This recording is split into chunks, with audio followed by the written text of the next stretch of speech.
ఓం శ్రీ మాత్రే నమః.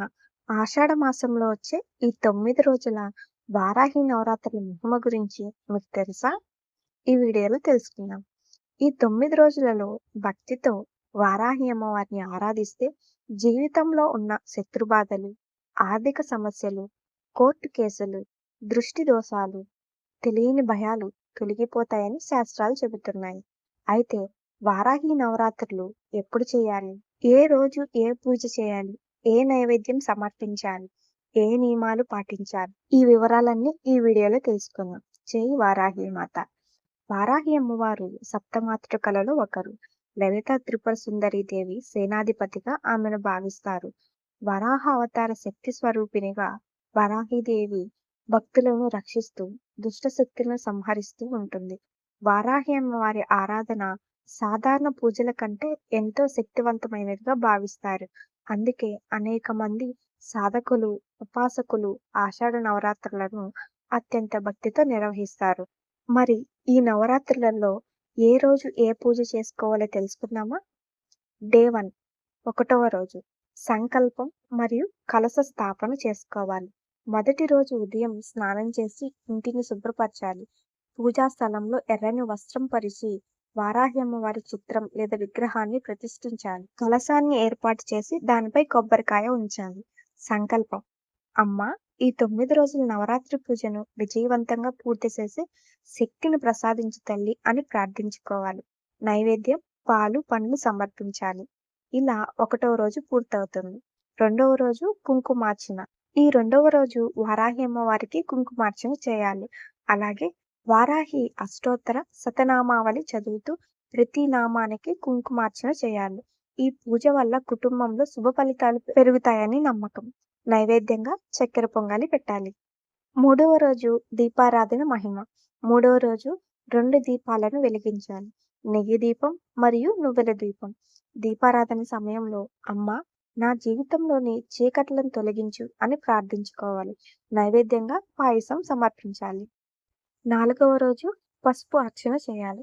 నాలుగవ రోజు వరాహి అమ్మవారికి పసుపుతో అర్చన చేయాలి. పసుపు మాంగళ్యకరమైనదిగా భావించాలి. ఈ రోజు పూజ వల్ల ఆరోగ్యం, ఐశ్వర్యం పెరుగుతాయని చెప్తారు. నైవేద్యంగా దద్దోజనం సమర్పించాలి. ఐదవ రోజు వారాహి కవచ పారాయణం చేయాలి. ఐదవ రోజు ఇది అత్యంత ముఖ్యమైనదిగా భావించాలి. వారాహి కవచాన్ని భక్తితో చదవాలి. శత్రువుల నుండి రక్షణ కోసం ఈ రోజు ప్రత్యేకంగా ప్రార్థిస్తారు. నైవేద్యంగా పులిహోర సమర్పించాలి. ఆరవ రోజు ప్రత్యేక అలంకరణ. ఆరవ రోజు అమ్మవారిని ఎర్రని పూలతో అలంకరించాలి. జాజి, గులాబీ, మందారం వంటి పుష్పాలను సమర్పించవచ్చు. ఈ రోజు అమ్మవారి దివ్య రూపాన్ని ధ్యానం చేస్తూ జపం చేయాలి. నైవేద్యంగా లడ్డు సమర్పించవచ్చు. ఏడవ రోజు శత్రు నివారణ పూజ చేయాలి. ఏడవ రోజు శత్రు నివారణకు ప్రసిద్ధి. అమ్మవారి ముందు నిమ్మకాయ దీపం వెలిగించాలి. జీవితంలో ఎదురే అడ్డంకులను తొలగించమని ప్రార్థించాలి. నైవేద్యంగా బెల్లం పాయసం సమర్పించాలి. ఎనిమిదవ రోజు మహాకుంకుమ పూజ చేయాలి. అష్టమి రోజు అత్యంత శక్తివంతమైనది. కుంకుమార్చన చేసి సుమంగళి స్త్రీలకు కుంకుమ ఇవ్వాలి. అమ్మవారికి ఎర్ర చీర సమర్పిస్తే విశేష ఫలితాలు లభిస్తాయని విశ్వాసం. నైవేద్యంగా పండ్లు మరియు కొబ్బరికాయ సమర్పించవచ్చు. తొమ్మిదవ రోజు ఆఖరి రోజు మహాపూజ మరియు ఉద్యాపన. తొమ్మిదవ రోజు మహాపూజ చేయాలి.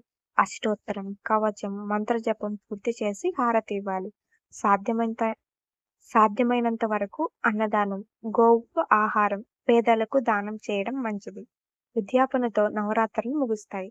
ఇలా 9 రోజులు అమ్మవారిపై నమ్మకంతో, భక్తితో పూజ చేసుకుంటే అమ్మవారి కృప, కటాక్షం, ఆశీస్సులు అన్నీ కూడా నీ వెంటే ఉంటాయి. ఈ 9 రోజులు కూడా పూజ ఎలా చేసుకోవాలి, ఏంటి అనేది పూర్తి వివరాలు నెక్స్ట్ వీడియోస్లో వస్తాయి. అవన్నీ మిస్ అవ్వకుండా ఉండాలంటే వెంటనే మన ఛానల్ని సబ్స్క్రైబ్ చేసుకోండి. అలాగే వారాహి నవరాత్రుల్లో పాటించవలసిన నియమాలు: సాత్విక ఆహారం మాత్రమే తీసుకోవాలి. కోపం తగ్గించుకోవాలి. అసత్యం మాట్లాడకూడదు. ఇంటిని శుభ్రంగా ఉంచుకోవాలి. ప్రతిరోజు దీపారాధన చేయాలి. అమ్మవారి నామస్మరణ చేస్తూ ఉండాలి. ఈ నవరాత్రుల్లో ఈ నియమాలు పాటిస్తూ అలాగే వారాహి మూల మంత్రాన్ని కూడా జపించుకుంటూ ఉండాలి. ఈ మంత్రాన్ని రోజుకు 108 లేదా 1008 సార్లు జపించవచ్చు. వారాహి అమ్మవారి మూల మంత్రం: ఓం ఐం క్లౌం ఐం వారాహియే నమః. భక్తులారా, వారాహి నవరాత్రులు కేవలం ఒక పూజ మాత్రమే కాదు. ఇది అమ్మవారి అనుగ్రహాన్ని పొందే ఒక దివ్య అవకాశం. భక్తి, విశ్వాసం. ఈ 9 రోజులు పూజను చేస్తే అమ్మవారి కరుణ తప్పకుండా లభిస్తుంది. జై వారాహి. ఈ వీడియో మీకు కనుక నచ్చితే లైక్ చేయండి, షేర్ చేయండి. అలాగే మన ఛానల్ని తప్పకుండా సబ్స్క్రైబ్ చేసుకోండి. సనాతన ధర్మానికి సంబంధించిన మరిన్ని ఆధ్యాత్మిక వీడియోలను వీక్షించండి. జై వారాహి మాత.